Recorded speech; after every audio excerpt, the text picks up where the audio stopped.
A boy lost his soul to the noise, until 1 hour of silence changed everything.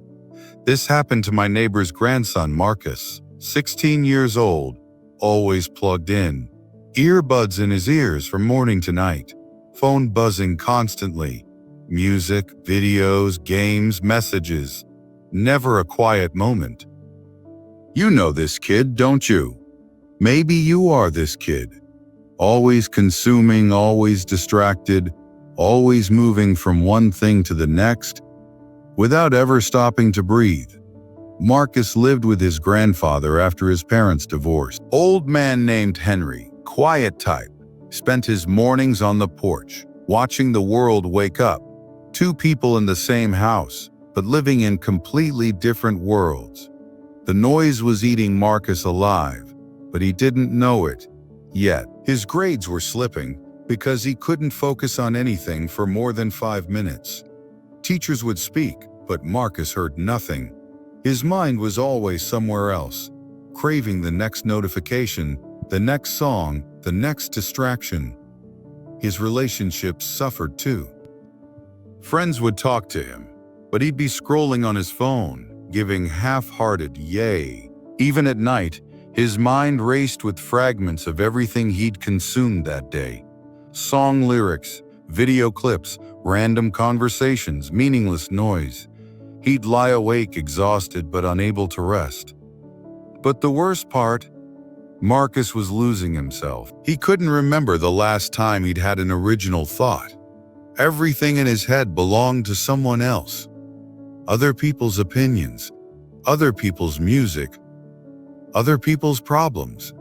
Where was Marcus in all this noise? And maybe you felt this too.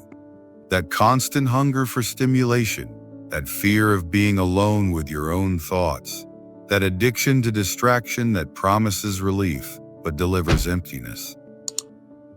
One evening, Marcus's grandfather noticed him pacing around the house, agitated because the Wi-Fi was down. The boy looked desperate, like he was drowning without his digital lifeline. "Sit with me," Henry said quietly from his chair on the porch. "I can't, Grandpa, I need to, for 1 hour. No phone, no music, just sit." Marcus laughed. "That's crazy. I can't sit still for 1 hour doing nothing." But Henry's eyes held something Marcus hadn't seen before. Not anger, not disappointment, but deep sadness. "Son," he said softly, "when was the last time you heard your own voice?" That question hit different. Marcus couldn't answer it. Reluctantly, he sat down, put his phone inside the house, sat in the old wooden chair next to his grandfather. The silence felt thick, uncomfortable, almost painful. For the first 10 minutes, Marcus fidgeted. His hands searched for his phone that wasn't there. His mind screamed for stimulation. This is torture, he thought. But Henry just sat there, calm, breathing. Slowly, something began to shift. The desperate need for noise started to fade. Marcus began to hear things he'd never noticed. Birds singing, wind through the trees, his own heartbeat, his own breathing. And then something beautiful happened. For the first time in years, Marcus heard his own thoughts. Not fragments borrowed from social media or echoes of other people's voices, but his own genuine thoughts, his own feelings, his own dreams. He realized he wanted to write.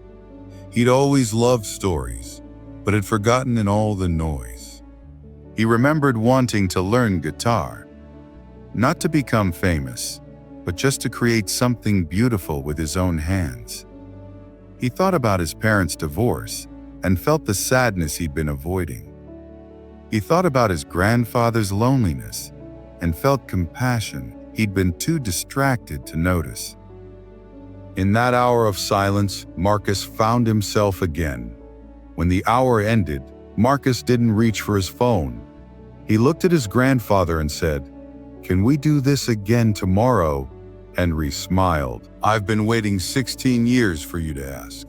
From that day on, Marcus carved out 1 hour of silence every morning. No phone, no music, just him and his thoughts. and slowly his life began to change. His grades improved because his mind could focus again. His friendships deepened because he learned to truly listen. His creativity exploded. He started writing stories, learning guitar, noticing beauty he'd missed for years, but most importantly, he found peace. Real peace. Not the fake calm that comes from being distracted, but the deep stillness that comes from being present with yourself. You see, we live in a world that profits from our distraction. Every app, every notification, every piece of content is designed to pull your attention away from what matters most.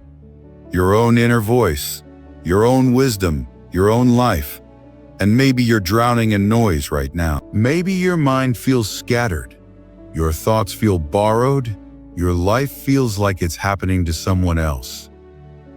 Maybe it's time to turn off the noise and listen to the silence. Because in the quiet spaces between the noise, that's where you'll find the answers you've been searching for. That's where you'll find yourself again. Start with 1 hour. 1 hour of silence. No phone.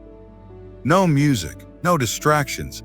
Just you and the sound of your own soul breathing. As Blaise Pascal once said, all of humanity's problems stem from man's inability to sit quietly in a room alone.